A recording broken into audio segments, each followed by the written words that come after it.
Welcome to Paradise Lovin' Veggies. You may think I'm actually in front of a lake, but it's not. It's the Chimacum Creek that gets flooded this time of year. Just for a point of reference, last year I planted some Brussels sprouts, and you can see from the photo here where the field was. The highest so far that the rain has flooded the creek has made the creek come up right to the edge of my garden and the Brussels sprouts, as you can see here. Today, before we get too much into the show, I wanted to give you a quick tour of what's going on in the garden and give you a little catch up about the end of last fall season. If you're an avid gardener like I am, this time of year can be pretty darn frustrating. Between, well, the rain, the snow, the freezing temperatures, and the fact that not much is growing, except for usually weeds, it can be a little bit of a drag.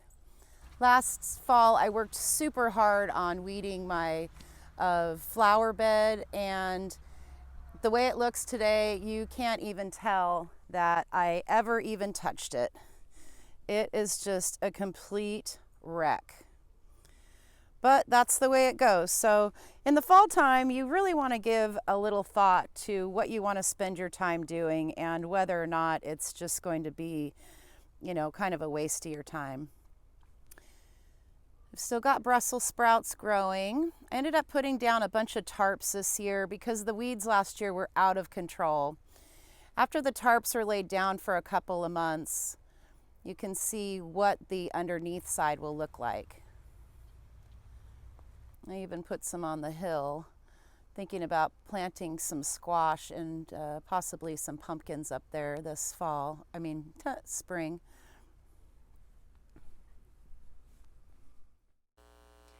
You may remember my pumpkin patch area from last season.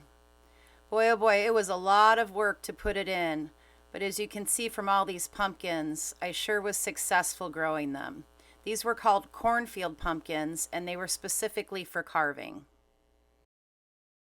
I cannot express how ecstatic I was that it was so successful to grow those pumpkins.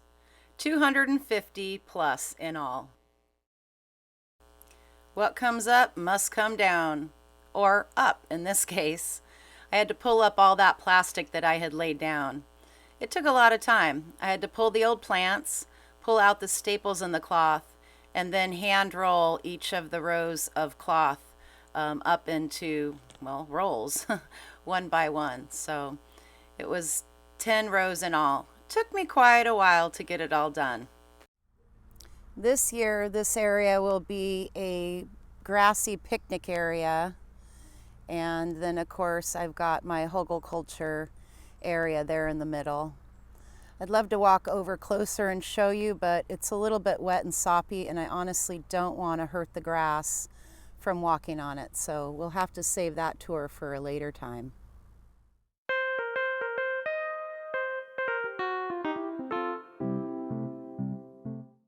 Well, I've been thinking about raising some pigs, but I'm a little hesitant because I know it takes a lot of work, and if you're not ready, it can be a huge debacle.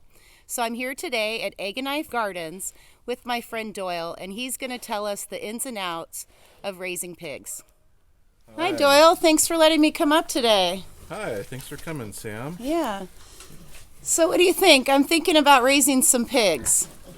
Well, I hope you're ready because they can be quite challenging.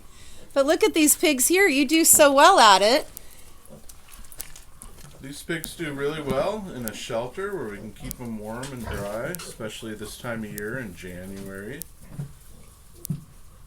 What are some of the basics that a person would need to know before they set out and actually purchase some pigs? Well, you want to have your pen ready to go and very secure. One of the biggest things that happens for first timers, as soon as you get them home, they bust out of the pen the very same day you bring them home. So having a very secure pen where they can feel safe and secure and stay dry is a very good tip.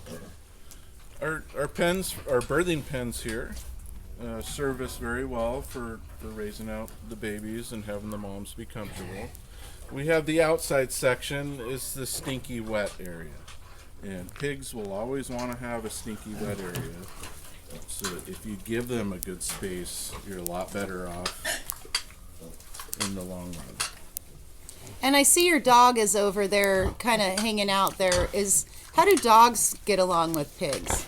My dogs get along very well with them. The pigs are a very tough animal, and they're not intimidated by a dog typically. If I was to put my dog in the pen, she would be afraid for her life with good reason. We can head on inside and see the warm, dry area of our breeding pens. Here's the inside of our birthing pens. It's warm and dry here, and it's a very secure area for our sows to have their babies. And we raise out the little guys a little while after we wean them from their mother. About how old are these in this pen here? These guys are right about 3 months. We wean at 2 months. And can we walk over and go see those little babies over there? Oh yeah, everybody loves the little ones. Beep, beep, beep. They're all outside right now. Oh, they are. There's their mama. And how many babies did this mother give birth to? She has 7 good little babies there. They can have up to 14, but a litter that big can be problematic because she's so big and the babies are so small. Problematic when you say so small, will she crush them? Yes, they can be stepped on or laid on when they're only 1 pound. Typically after day 3, we have no more fatalities, but in the first couple days, we can lose some pigs. And that's why the railing is set up above the ground all the way around, so when she lays down, there's room for them to go. It's called a creep. Oh, that's really neat. I see. Yeah, it's just enough room for them to get under. There's a little guy right there. These pigs are about a week old, and I consider them safe from mother. They know how to stay away from her. These are good examples of a quality shelter. They're kind of expensive, but they're well worth their weight to have something that's really going to work for your pigs. They can't destroy it. They can't flip it over. The ground can get wet inside, but it's easily moved to another spot. How long are these, or how big is this? They're 8 feet long and 4 feet wide. These are made specifically for hogs. There's all kinds of handmade shelters you can make, but the wooden ones tend to get torn apart. Metal's a good choice for pigs. Hi, this is our big hoop house where we do most of the raising of our pigs, the big pigs in here. It keeps them warm and dry. There's a lot of air in here. The smell is not too bad, I would say. The pigs tend to make their waste in the very back there, and we keep dry straw for them in the front. And what's the type of system that this is? This is called a deep bed straw system. And it's on concrete so that they can't dig big holes, and that we can muck it out in between groups of pigs in here. Do pigs dig a lot?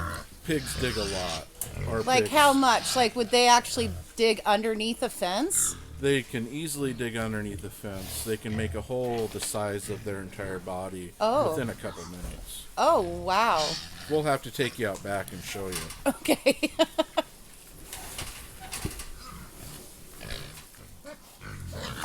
I'm lucky enough to have a dump truck and a big front end loader, so when we need to muck out these pens, I'll put all the pigs onto one side and muck out the other, and then we move them over and muck out the last side there. So you remove those walls there at the end? No, I'm able to park my dump truck in the back and scoop right over the wall. Oh, with the backhoe? Yes. Oh. It's a very high 16-foot peak in here, so there's a lot of air and room for the equipment. How often do you have to muck it out? I muck it out once a month. And how is the straw at that point always being replaced, or are you replacing the straw at that time too? The straw is always being replaced. They eat it, and it goes away. Spread out a bale will last 2 or 3 days. I can see a pig eating the straw over there right now as we speak. It gives them something to dig around in all day long. It's warm from decomposing in place. It's very important to give your pigs the proper nutrition. It's commonly thought that you can just feed them food garbage and they'll be fine, but that's not really true. Giving them sufficient energy to stay warm and grow is good, and they need a minimum of protein so that they have proper growth. We don't use any animal proteins to feed our pigs, but we're able to get that through legumes like peas and alfalfa. This is one of our feeders that we use for the pig. I can put about a ton of feed in there, and they'll eat off of that for over a week or so. And that way I don't have to throw in buckets every day and wear out my elbows. This is a water tank I made. It's very important to keep clean, fresh water for the animals at all times. We bolt them to the wall, and I let them run out in between so that they clean it up in there. If you keep it constantly wet, they'll make a big mess, and mosquitoes will be breeding in there. And then you use the hole there on top with the hose to fill it up? Yep. The hose and water in the tub.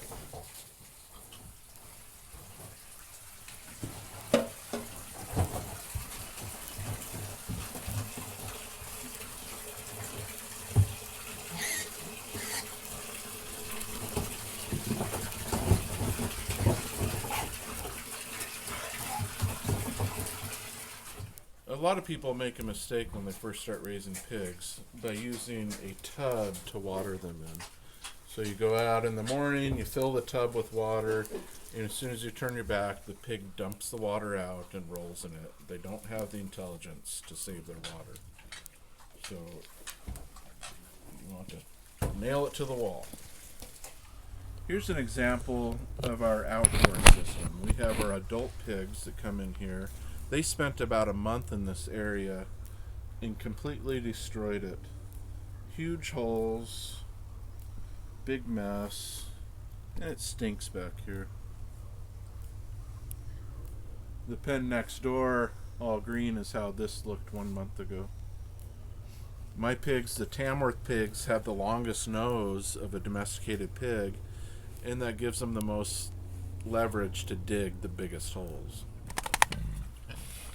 Deciding to raise pigs is a big decision, and you should not go forward lightly. These animals become very large and powerful, and if they get the mind to get out, you're going to have a hard time getting them in.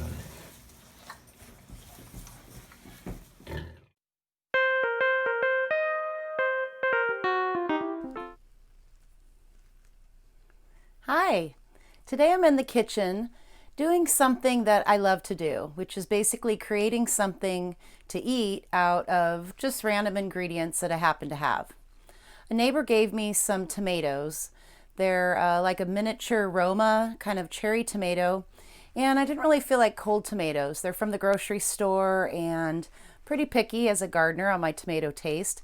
So I thought I would do something a little bit different with them so I didn't waste them and I could create something yummy and nutritious. So what I did is I cut the tomatoes in half, and after rinsing them, of course. So you can see them there in the bowl. I minced up some garlic that's 1 whole clove of garlic. I minced that up. And then in the garden I found, it was tough, but I found just about a handful of some oregano. In my dreams it was basil, but I only have oregano this time of year. So what we're going to do is turn on the burner here. I'm going to turn it on to probably just a little bit over medium there. You can see in my dirty stovetop. That's embarrassing.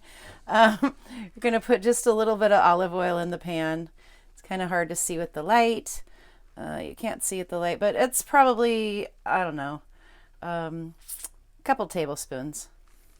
See if I back that up, if it's a little better. So I'm going to let this pan heat up for just a minute. Once my pan's hot and my oil's distributed around the pan, I'm going to add some of this garlic here. All of the garlic, actually, that I minced up earlier. That was garlic that I grew last year. You guys helped me plant that, and turned out really good. Disappointed this year's garlic is not in cahoots with me, but we'll talk about that another time. So we're just going to let this garlic kind of cook up here. All right, my garlic's starting to get kind of sizzly there. I'm just going to kind of shake it out here in the pan. Kind of stir that around just a little bit in there. Now the idea with this salad that I'm making with these 3 ingredients plus a little salt and pepper is just to kind of get the tomatoes just warmed a little bit, and then I'm actually going to cool them back down before I eat it. So just kind of let that garlic just kind of get warmed up a little bit there. Unless you're a diehard and you really like raw garlic in your food, you probably want to let this cook just for a minute.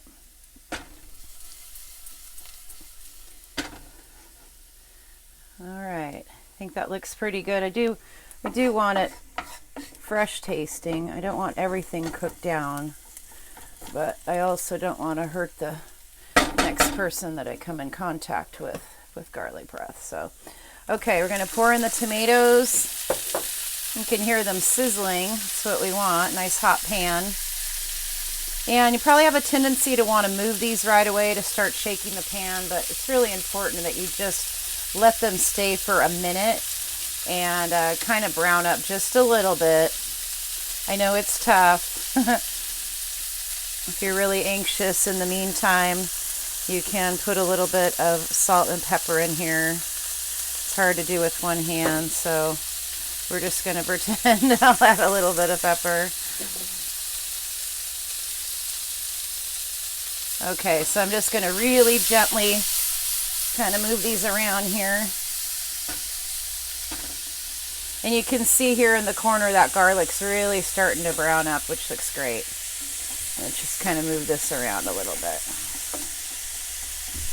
Make sure those tomatoes are distributed even in the pan.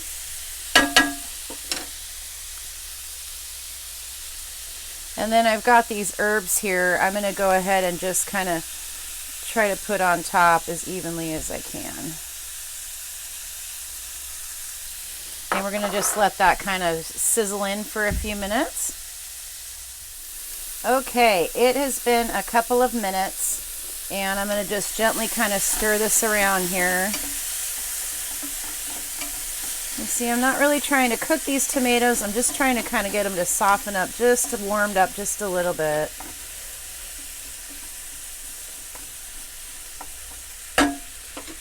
And you can kind of see how that looks. So I'm going to call this done. And I can do it here. It's always miracle one-handed stuff. Pour it very carefully into my bowl. And there's a little bit of garlic left in the pan. You can kind of see there. I'm going to try to get that out. All right. Okay, so that's my salad for now. Salt and pepper, oregano, garlic, and the tomatoes. And I'm going to put that in the refrigerator to chill. And we're going to test it out here in a couple hours. Okay, well, as promised, I'm back. And this beautiful salad that I made earlier has had a chance to kind of do its thing in the refrigerator. So I'm going to take a bite here and see how it tastes. Okay, trying it out.